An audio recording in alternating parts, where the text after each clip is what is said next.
Bana, kwa asilimia kubwa tunazungumzia michezo. Kuna mengi yanaendelea katika engo la michezo. Au sio? Leo saa 2:30 Young Africa watakuwa uwanjani dhidi ya Azam FC katika uwanja wa New Amani Complex Zanzibar. Na huu ni mwendelezo wa kombe la Muungano, au sio? Wao ni yapi katika hili? Unadhani nani atatoboa kuingia finali? Mimi naona anachotoboa anatakaye toboa. Yanga kidogo anaweza katoboa. Kwa nini? Mbona Azam pia ni timu nzuri?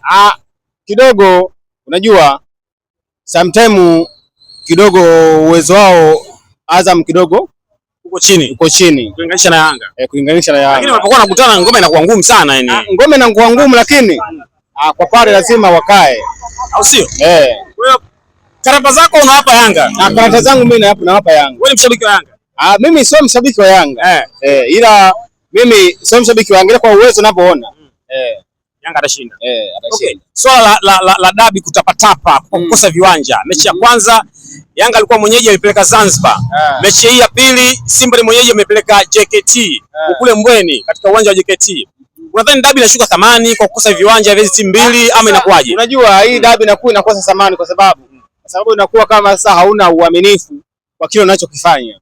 Unaona bana, kwa hiyo maana kwamba huku sasa inakuwa hauna uaminifu. Bidi ujiamini kile unachokifanya. Sasa kama unakuwa huku na huku ina maana kwamba unakuwa hujiamini. Au sio?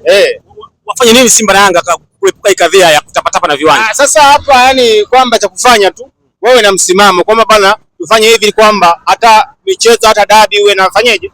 Iwe na hasi. Kwa sababu unapokuwa mtapatapa siku ikitokea kusema bana mpira wenyewe hauna radha kwa sababu kwamba kutapatapa huku na huku na huku, lakini kwamba kukiwa una msimamo hata kama ile mvuto inakuwa upo. Au Simba na Yanga hawana hela, maana kujenga viwanja ni gharama. Kama JKT wameweza kutengeneza viwanja, Azam wametengeneza viwanja, KMC kuna kiwanja, au sio? Singida kule tunasikia kuna kiwanja Airtel Stadium.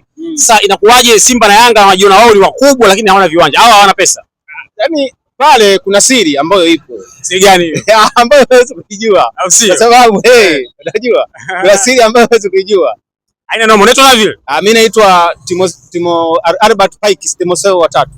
Albert Pike Timotheo wa 3. Wa 3. Bana, shukrani sana. Au sio? Haina noma. Bana, Albert Timotheo wa 3 ametoa maoni yake kwamba Simba mnapaswa kutafuta kiwanja chenu, Yanga pia mnapaswa kutafuta kiwanja chenu. Kuepuka hii kadhia ya kuhamahama. Yanga waliendaga Azam Complex wakazima, wakaondoka, wameenda KMC, Simba alikuwa KMC, wameondoka wameenda JKT.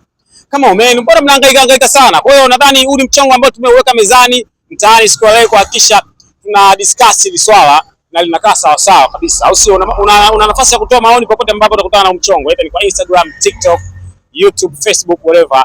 Mimi naitwa Bilo Dickson, ndo nyuma ya kamera amechapa hii picha. Big shout out kwako mwanangu. Imeisha hiyo.